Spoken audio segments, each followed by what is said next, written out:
There was a boy once, Eli. He wasn't born broken. He wasn't born angry or lost. No, he started off the same as anyone. A child with wonder in his eyes, always asking why and dreaming in colors. But the world didn't care about that boy.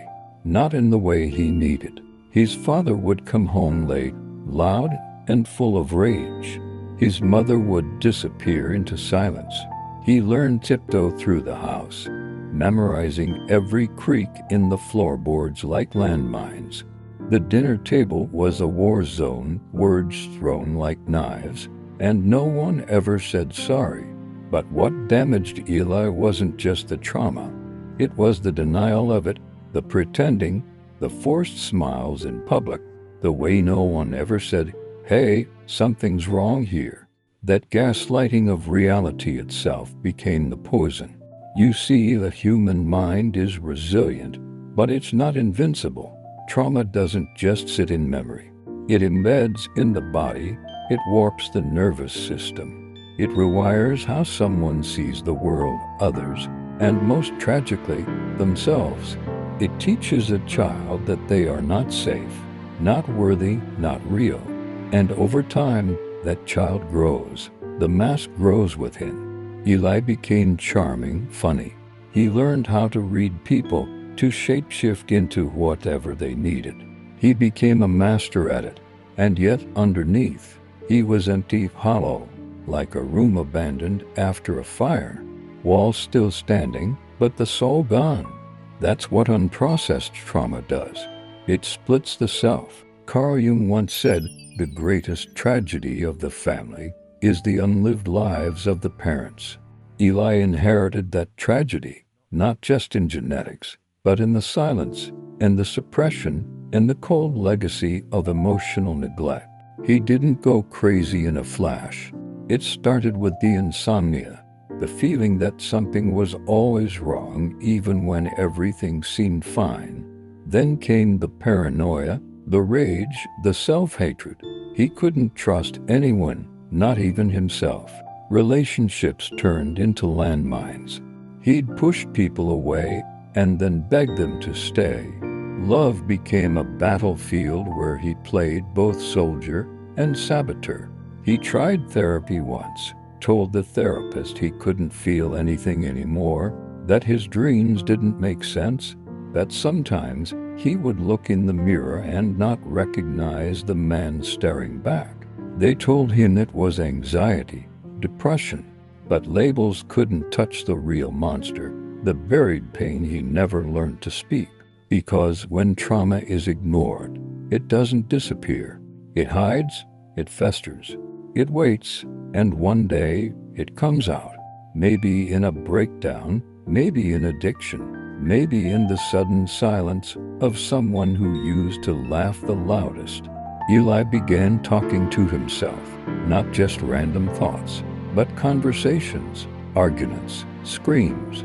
He'd walk past mirrors without blinking.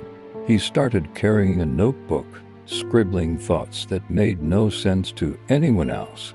Friends said he changed, but the truth, he was always like this. He just ran out of energy to hide it. That's what no one tells you about going crazy. It's not madness, it's exhaustion. It's the soul giving up the performance. When a person has spent their whole life suppressing their wounds, their fears, their trauma, eventually the psyche fractures because the human mind is not a machine. It's a fragile tapestry of memories, emotions, beliefs, and meaning.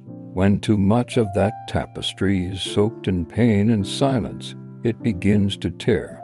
Eli started believing the voices, started seeing symbols in places that made no sense. He called it patterns. He thought the universe was speaking to him directly. Not metaphorically, literally. Every radio ad, every glance from a stranger, every flicker of light in a hallway became a message. What was really happening? His mind, starved of order, was creating meaning in the chaos. It was trying to make sense of what had never been resolved. That's the cruel trick of unresolved trauma. It doesn't let you rest. It doesn't let you forget. It disguises itself as anxiety, anger, even mystical insight. But behind all of it is a child screaming, "Please, notice me, save me, help me." But by then, it's too late. Because the world doesn't understand madness. It fears it. It turns it into a spectacle. And Eli, like so many others, became another cautionary tale. Another statistic. Another what went wrong. He didn't go crazy because he was weak. He went crazy because he was strong for too long. Some call it madness, but Carl Jung had another word for it: individuation. The process of becoming whole by facing the dark, chaotic parts of the self. But for someone like Eli, it didn't feel noble. It felt like drowning, like being pulled into the depths of something ancient and terrifying, something that didn't speak in words, but symbols, fragments, screens behind closed doors. Because here's the truth. You don't just lose your mind one day. It happens slowly, like a soft crack in a mirror that spiderwebs over time. From the outside they might say, he just snapped, but they didn't see what happened before. The parts that weren't loud, the nights that were silent, the moments no one else was there for. When you bury the past, you don't kill it, you multiply it. Unhealed trauma becomes a ghost, and ghosts don't die, they haunt. Eli wasn't just dealing with memories. He was carrying the entire emotional weight of years of abandonment, confusion, shame, and unspoken grief. Every moment he stayed silent as a child, those moments screamed back at him as an adult. This is where the line between sanity and insanity begins to blur. In psychology, we often talk about the false self, the version of you created to survive. Not to live, not to thrive, just to survive. This false self wears masks, tells people what they want to hear, and buries the truth so deep that even you forget it's there. But that truth doesn't forget you. One day, the mask cracks. The persona can't hold the weight anymore. And when it shatters, what's left? Just the shadow, the side you never wanted to meet, the rage you said wasn't yours, the grief you claimed didn't matter, the voice inside you that whispered, you were never loved the way you needed to be. This is what going crazy really. It's not an illness. It's not demonic. It's not even irrational. It's the human psyche breaking under the weight of pretending. Madness is the soul's protest. It's the scream of a mind that has been silenced for too long. And in a strange way, it's also a chance. Because when everything collapses, when the lies fall away, when the mask shatters, when the world no longer makes sense, you're finally left with the one thing that might save you. The truth. But it's not pretty. Eli's truth was this. He was abused. He was neglected. He was never seen for who he really was. And for years, he told himself it didn't matter. But it did. It always did. Carl Jung believed that healing begins when the unconscious is made conscious. That the very act of looking at your darkness, not running from it, is the beginning of redemption. But here's the hard part. Looking at your past means feeling everything you worked so hard not to feel. And that's terrifying because beneath the numbness, beneath the madness, is something even scarier. Vulnerability. To go into your shadow, you must become soft again. You must grieve. And grief is a kind of death. Eli began to write. And not for clarity, not even for healing, just to get it out. The pages were chaotic, scribbles, drawings. Sometimes just the same sentence repeated 50 times. I didn't deserve this. That sentence changed him. Not because it gave him peace, but because it gave him permission. Permission to finally be angry, to be sad, to feel. And in that, he found something he hadn't touched in years. Hope. Healing doesn't begin with motivation or a positive mindset.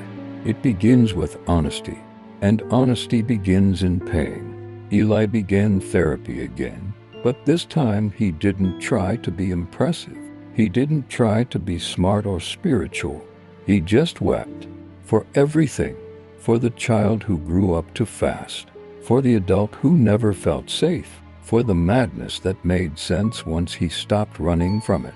He wasn't cured, but he wasn't lost anymore. He learned that madness was never the enemy. It was a message, a cry for attention from the parts of himself that had been locked away. And when he finally opened the door, those parts didn't attack him. They thanked him, because now he was finally listening. If you've ever felt like you're going crazy, if the world feels too loud and you feel too broken, know this. You're not broken. You're buried.